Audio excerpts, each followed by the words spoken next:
Hello everyone watching at home, you're with Adelaide Eternal bringing you another deck tech. This time we're looking at Counterburn. So Counterburn is an archetype that's called aggro control. If you want to know more about these kind of archetypes, go look at Patrick Chapin's Next Level Deck Building. But aggro control is really about controlling the early game and then turning the corner suddenly and then becoming that aggressive deck that just wins over the course of 2 turns through burn. So we achieve that with our burn spells. Our burn spells allow us to control the board and then later in the game allow us to end the game. So they're very, very well positioned. So our removal turning into a game closer is fantastic. The burn spells that we use are really up to you.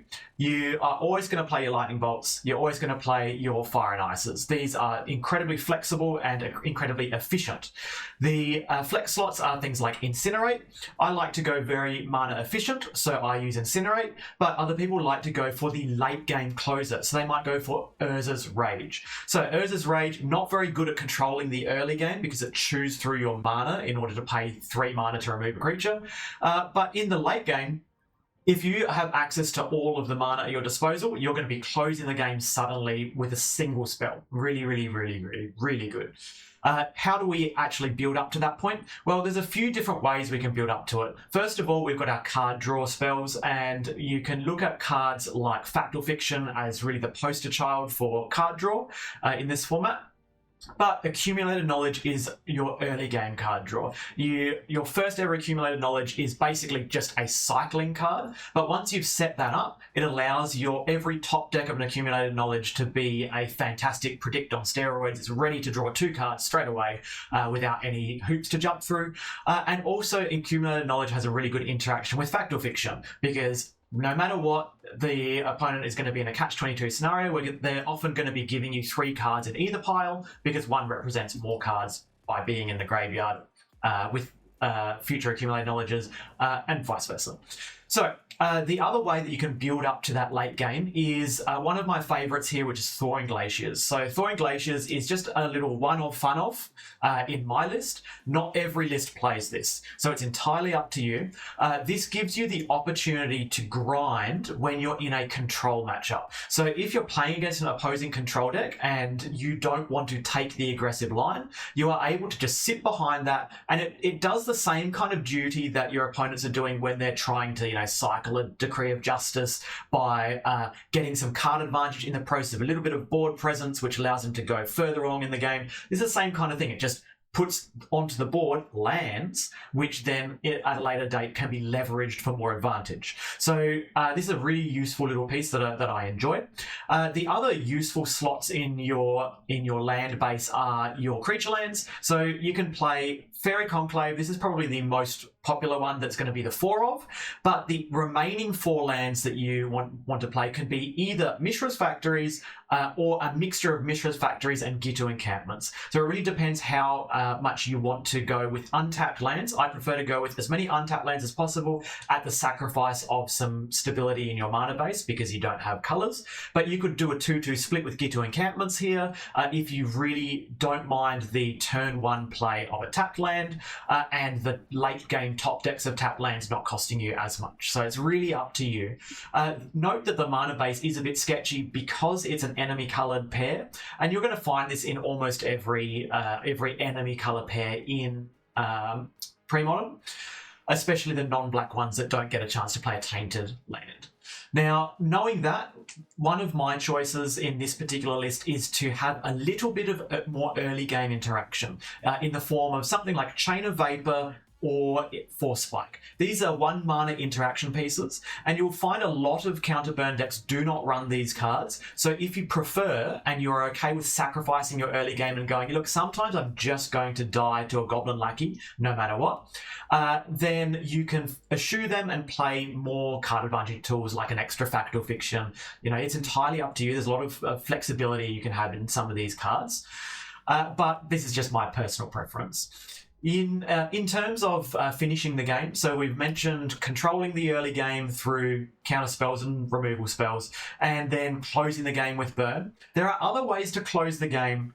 1, the creature land package, but 2, you have the opportunity to close the game with a Grim Lavamancer or a Morphling. So Some versions of this deck don't play as many Grim Lavamancers, others play the full 4 play set, but you'll often find on average most lists are running 2 Grim Lavamancers, mainly because you're not always going to say, hey, turn 1, I want to play my Grim Lavamancer. In reality, it's actually a late game closer.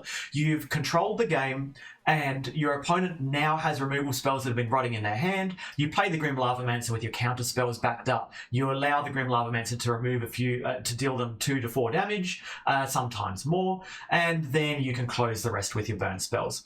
Morphling, however, is just an one-person army. You know, this creature is phenomenally good.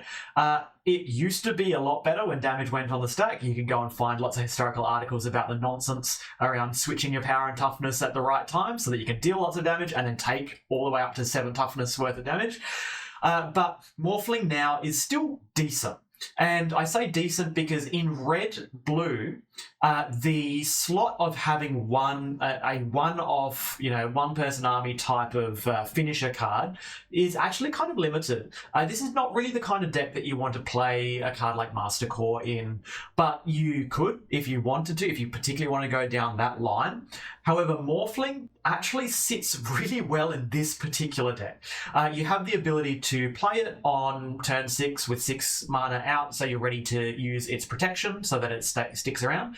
And then once it's out, you have the ability to constantly attack, deal lots of damage, then untap it so that it can go on blocking duty, and so on and so forth. Generally, a resolved Morphling and an untap for you essentially means the game is over. Your opponent just doesn't know it.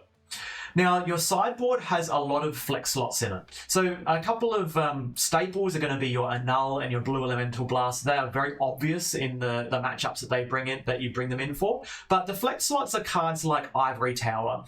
This generally has not a very good burn matchup. I'd say not a very good one, mainly because it's you're going to be controlling their creatures, but then they have a larger critical mass of burn spells, and you don't have that many counter spells to answer every burn spell 1 for 1.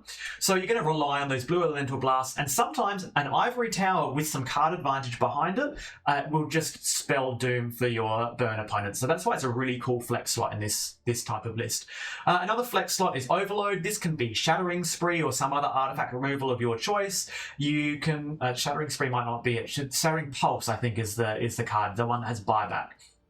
Then you can have Nevinyrral's Disc. This is, again, another flex slot as a nod to the fact that you can't really answer enchantments. If you are worried about answering enchantments, then you can play more Annuls instead, or you can play the Nev's Disc because it's a reliable way to reset, which Blue-Red doesn't have. Blue-Red is in the color pair that doesn't have, say, Wrath of God or some other way to say, you know what, I need to reset this game because I'm behind, and Nev's Disc does that for you.